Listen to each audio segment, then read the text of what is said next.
In 2008, I was driving from New Orleans, LA to Eugene. It was just me, a 22-year-old female, and my year-old pit bull in a 14-foot U-Haul truck with everything I owned crammed into the back, a fancy flip phone, and my printout MapQuest directions. I think the first smartphones actually came out around that time, but I didn't have one. Cell phone service was also much spottier, and there were long stretches through the desert where I had zero service for hundreds of miles.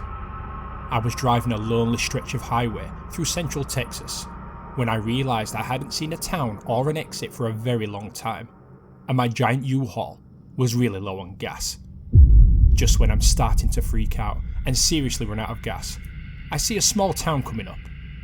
I pull into this town, and it is tiny. I was so worried about other things that I never did pay attention to the name of it, but there were only about 6 streets in the whole place. I gas up, and I'm ready to get back on the road. Except, I cannot, for the life in me, find my way back to the highway. I circle the town about 4 times and start getting so frustrated because this is such a tiny town. How the hell can I not find my way out? I can literally see the highway, but I can't get to it. I return to the gas station to ask for directions. Now, when I got gas, I paid at the pump and never actually went in. But when I enter for directions, there's a skinny, nondescript guy who has black hair hanging down in front of his eyes that looks like it could use a good wash. He's not particularly creepy, but a little rude. He never really met my eyes. He was looking down at a magazine. He gives me directions that don't sound right at all. He's telling me to take a road that will get me to the highway in about 17 miles. For a moment, I'm dumbfounded. Then I point out that I didn't drive that far to get from the highway into town. Why so far to get back to the highway? I can literally see it from the town. He's so casual, almost like I'm just an annoyance and can follow his directions or not. Why should he care? He gives me some explanation about the road curving around that doesn't really make much sense. He still doesn't look at me. Just whatever, I gave you your directions, and he waved his hands in the direction of the door. When I got into the parking lot, my whole body started trembling violently and my heart started racing, seemingly for no reason. I get into the truck, and as soon as I put the key into the ignition, I burst into tears.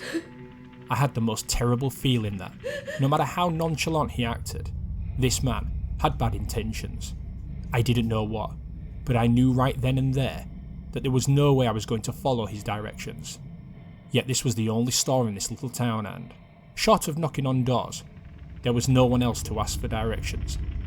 I decided I didn't care if this town seemed like something dropped out of the Twilight Zone. I was going to drive around until I found my way out, even if it took all damn night. Then, a big red beater of a pickup truck, as much rust as metal, pulls up and disgorges the quintessential Texas man, huge, husky, and in a flannel and work boots. I'll refer to him as Texas. Without even thinking about it, I jumped out of the truck and approached him quickly, yet warily. Looking into his eyes, I saw a kind human being, or at least I was hoping I did. I asked him if he could please give me directions to the highway. I told him I knew it was silly, but I just couldn't seem to find my way back.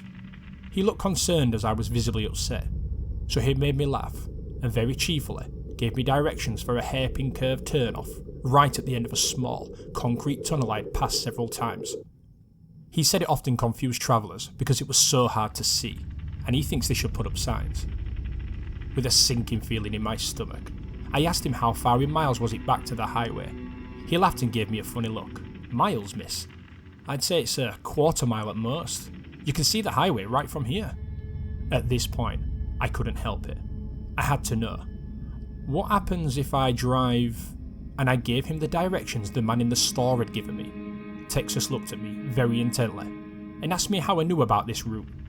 It was pretty far out and usually only locals know about it, so I told him. He was quiet for a few minutes and then asked what the attendant looked like and if I had a map of the state. Just my MapQuest, which wasn't helpful in this situation. He goes to his truck and grabs a raggedy local map from his glove box. Spreading it out for me, he traces the route I describe. The way the man from the gas station had told me to go led away from town, away from the interstate, and led to seemingly the middle of nowhere. Texas told me that the road did go about 17 miles, right before it dead ended in the desert. I asked him what was out there, and he told me that it was nothing but some junk cars and a few trailers and mobile homes, all owned by the same family. This family was known locally as troublemakers, meth heads and alcoholics, and these were the nice things that town people had to say about them. And the erstwhile clerk was part of this family and lived down that road. I'll never forget the look in Texas' eyes as he told me this. He also told me that I was smart to listen to my instincts, and he told me to be careful travelling out there. I don't know if the man from the gas station wanted what was in the back of my U-Haul or what was in the driver's seat, but thankfully I didn't have to find out. And I learned that sometimes angels look like ruddy-haired Texans with scruffy faces and rusty pickups. Thank you, random Texan stranger. You really saved my ass, and I will always remember you with tons of love. Sorry I didn't ask for your name, but you'll always be forever Texas to me now.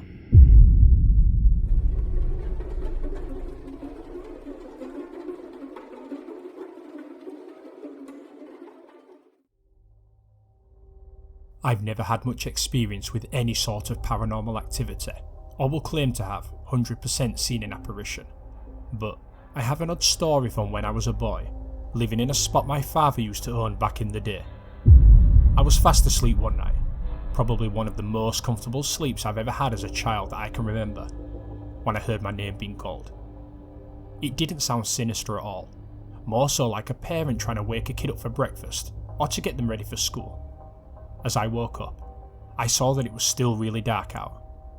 I then turned my head and looked over at the closet, which was right by the door to my bedroom. Then I saw what seemed to be a white, disfigured face with a creepy smile.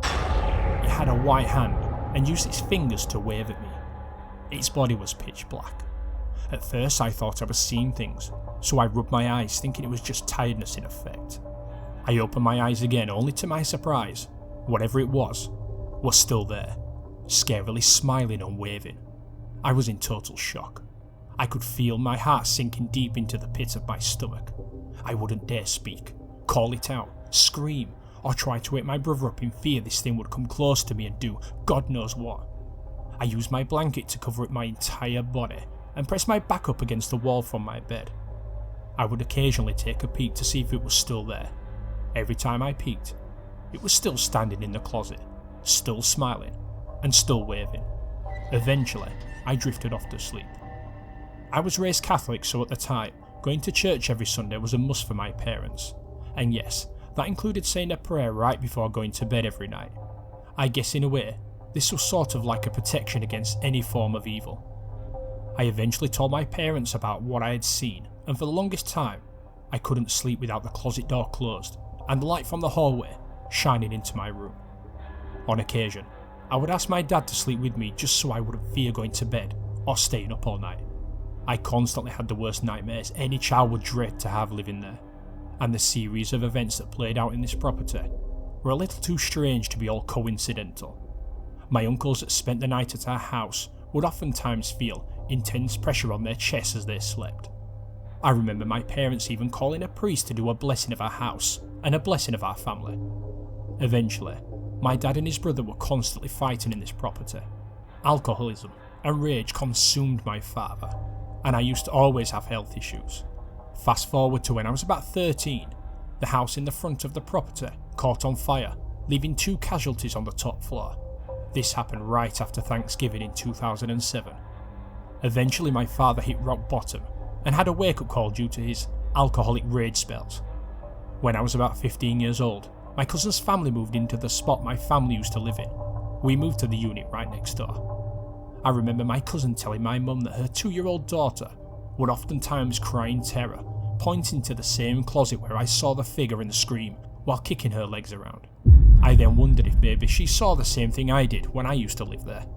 We eventually got evicted from there, and needless to say, we couldn't be any happier. But the disturbing memories of that spot will always stick with me. I guess it's just a lesson learned from a really odd world we live in. Sometimes I look up the property on the market, and it seems like every 2 or 3 years, the house is constantly on and off the market. The only ones who stayed there the longest was my family. Kinda strange, I know.